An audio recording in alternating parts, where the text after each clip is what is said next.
Looking at number 1, I'm looking for a little help of what I should do first to isolate my variable by someone raising their hand. Okay. Subtract 4. Yep, sub 4. Now I'm left with n squared equals 400. When I square root that, n can equal 20 and negative 20. Your calculator will only give you the principal square root or the positive one, all right? Plus, you probably don't need your calculator for that. All right, problem number 2. We got 432 equals 3n squared. First step, who can give it to me? Take this. I divide by 3 first, and I get n squared equals 144. And the square root of that, n is both 12 and negative 12. I'm going to give you 30 seconds to go fix anything you need to on number 3 before we go over. Problem number 3. You're going to notice our first step's a little different this time. First step, we need a square root, which means n plus 1 has 2 things it's equal to. N plus 1 is equal to 12, and n plus 1 is also equal to negative 12, which means n equals 11 and negative 13. And if there's ever a question of is my answer right, we can do this. If I put 11 up in here, I get 12 squared. If I put negative 13 up here, I get negative 12 squared. You can just substitute your answer in and make sure, right? So it pumps out 2 answers earlier, so when I'm isolating my variable, I've got to do the stuff to my variable earlier. All right? So that's why you don't have to, you can rewrite it as 2 like I did, not have to. But now that you've seen that, I'd like to give you 30 seconds to 1 minute to try to fix number 4 if you need to. Number 4, who can help me out by telling me what to do first? All right, Ava, what do I do first? I got the answers. I just added 30. Okay, let's do it. Plus 30.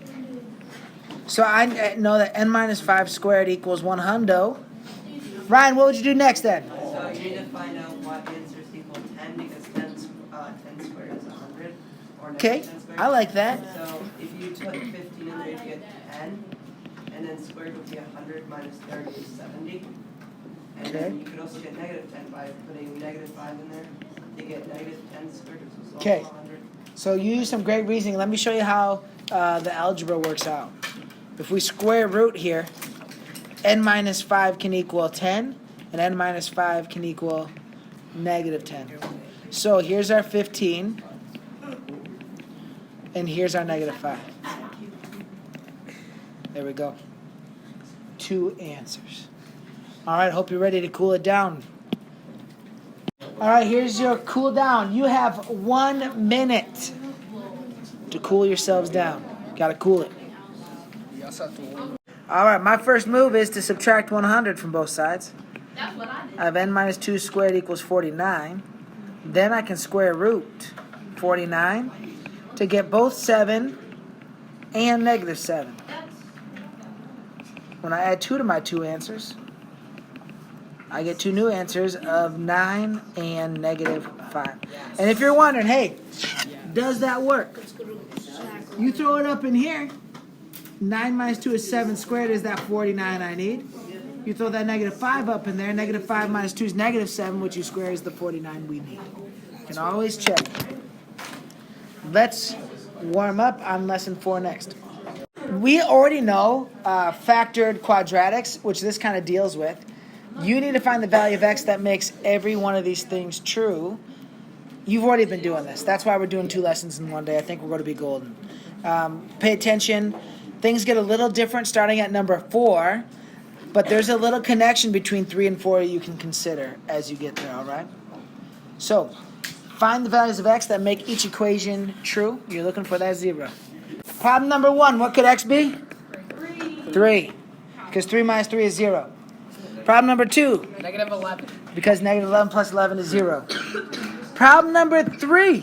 Negative 5.5. Negative 11 halves is what I'm going to choose to use because this fraction, when you have to do stuff with fractions, easier to work with, okay? So 4, is everybody seeing that 4 also has that negative 11 halves? And x can also be 0. 5, x can be 3 and because you only need one thing to be 0. I said 6 can be 3 and negative 11 halves. I'm going to give you 30 seconds to fix 7 if you need to fix 7. So, I think the easiest one is 0 right here. X can also equal negative 3. And x can also equal 4/3. So, like, I think this one is one of the more difficult.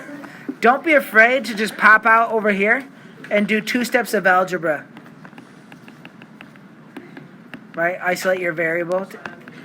Don't be afraid to just pop that out there and do 2 steps to figure out what x would need to be to get to the 0. Negative 4/3 instead of just 4/3. Oh, I accidentally subtract. It is supposed to be 4/3. Thank you, Ryan.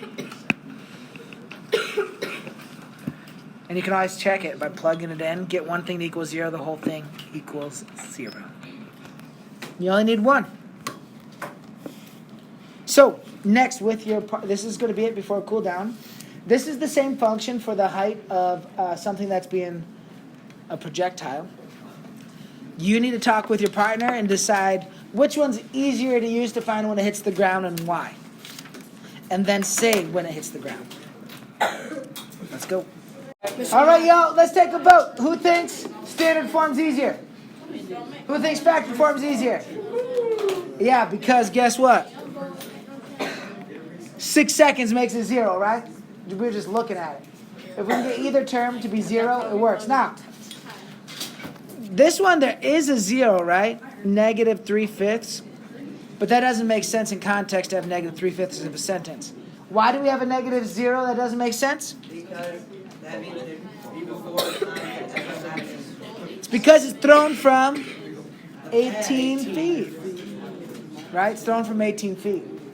So this stuff over here doesn't really happen on the left. 18 feet hits the ground at 6 seconds. We do have initial velocity, which I know you guys are doing some physics and says without graph. science. No, I'm not graphing. I'm just showing a visual of what the graph would be.